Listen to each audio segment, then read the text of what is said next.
Hi YouTubers! Today I'm going to do a video on living off-grid in the wintertime and energy needs. One of the things that we have learned, and we're learning this kind of the hard way, a live and learn type thing, is when we first got our solar panels, we got them in the summertime. There's lots of sun, it was beautiful, we had all the electricity we needed, our battery bank was full, on float all the time.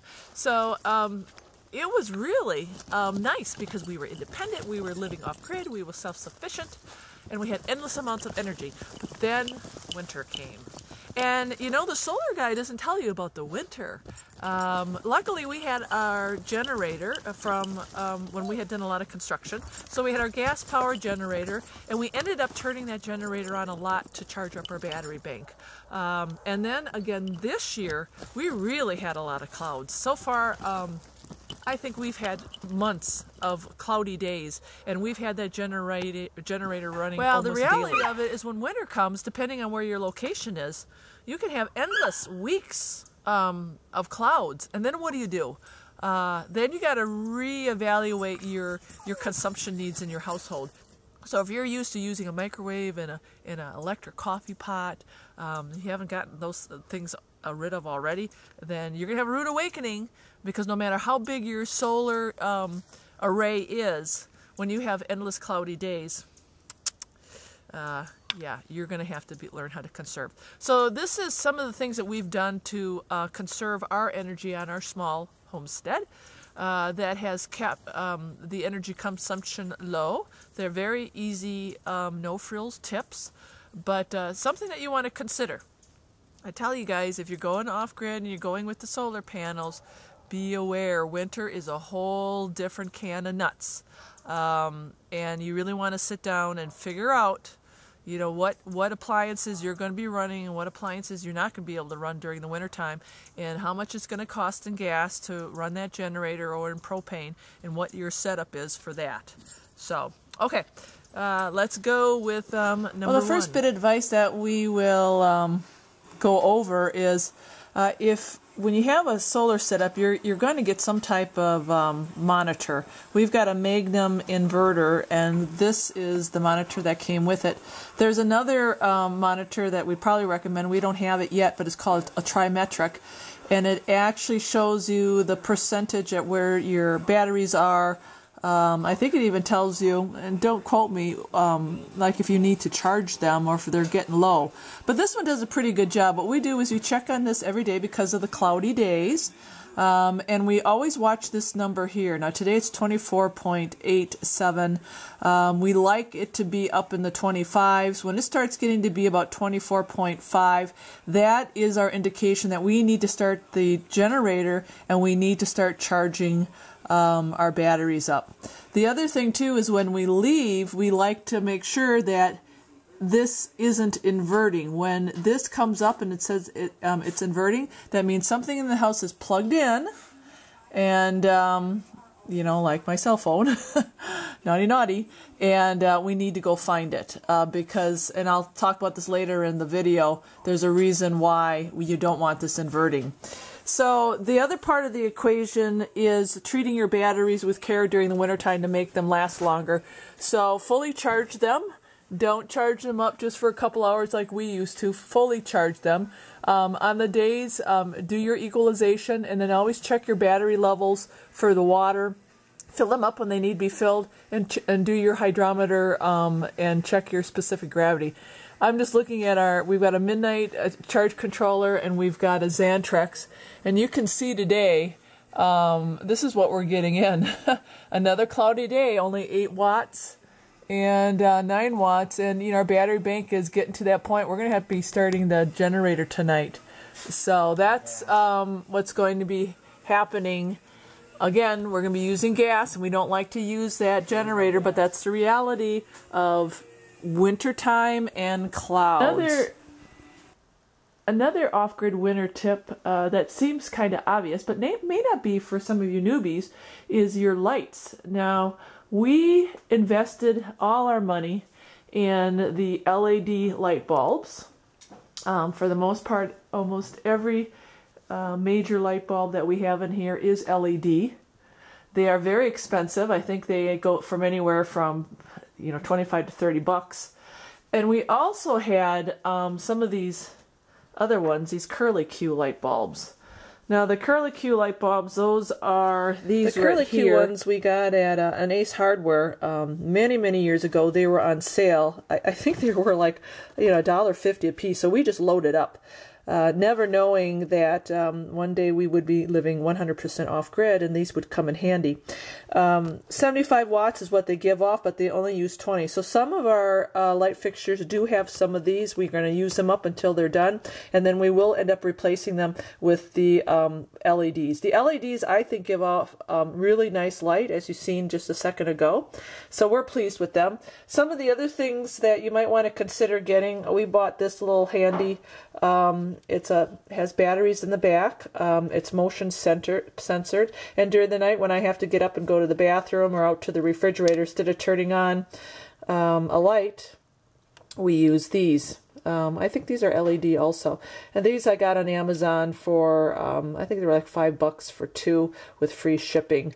So having a supplemental light like this that is battery operated during the wintertime does help immensely. Another tip is, see this space here? There's a coat rack here. This is where the refrigerator used to be. Now the refrigerator is outside. Now, this is just our personal preference.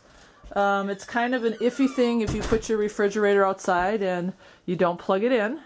Our winters here can range from anywhere from 40 degrees, which we have had lately, to a little bit colder. So the con about having a refrigerator outside is things can spoil. And I don't keep a lot of stuff in here, but you have to be aware of the spoilage factor. I keep stuff in a little bin here too, and I throw snow on top of it to keep it cold. But we do save on energy consumption, because even though this is supposed to be an energy efficient refrigerator, it's not. I mean, it's a nice refrigerator, it's a Kenmore, but it uses a lot of wattage. So we just take this baby outside and unplug it, and we keep it cracked open so there's a little bit of air circulation in there. But again, the con is some days things are going to freeze solid, some days things might be melting. So you have to watch it, but it does save. The other flip side is we also have friends who just bought a propane powered refrigerator. Those are great too. There's a lot of options out there. There's also direct current refrigerators that run off of solar panels. That's great if you have sun, but we don't have sun. So this is the best option for us. This is reality for us on our homestead. The refrigerator being what we do outside. Keep on in the wintertime is our freezer. Now, we're not big freezer advocates. Like I said, we preserve most of our food with canning, but we do have a freezer, and we keep some of our frozen chicken in there and some other meats, some of our vegetables in there. Not a lot, but obviously we don't put that outside and unplug it, because this needs to be consistently frozen. So this is what we will spend our electrical needs on, is our freezer. Now people may do it a little bit different, but this is what works for us. Keep the freezer plugged in, unplug the refrigerator. Okay, the next tip some of you may not know about is every time you have something plugged in into your socket, it causes the inverter to search, and which causes it to use electricity. And then you actually have a trickle charge thing kind of going on. So over time, all this adds up. So if you are living off-grid, the best suggestion we can make is getting these power strips. You plug in whatever you need electricity to, plug it into the power strip, and then when you're not using it, you shut it off. And when you shut it off, that actually cuts off the electricity to that socket.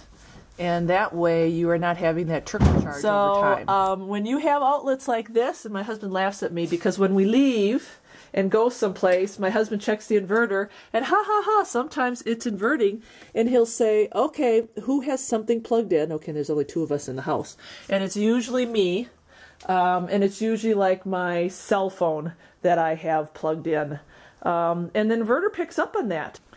So you take that plug, you leave that just this plugged in, it will turn the inverter on.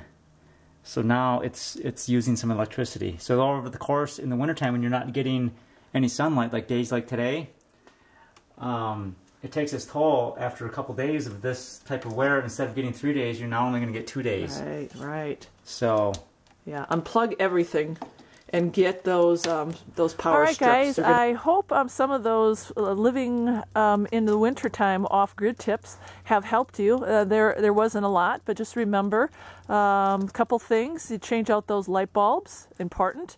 For energy conservation. Also getting those power strips, unplugging any type of source of electricity from your plug-ins, power strips, and also treating your batteries with care, fully charging them, equalizing them, checking the water levels.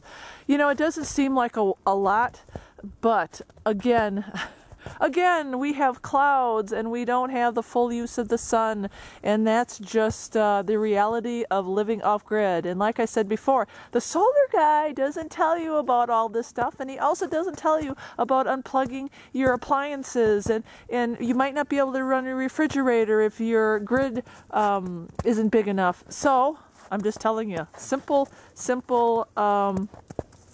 things to do to get you through this type of weather during the winter. Alrighty, again, thanks for watching. God bless you all.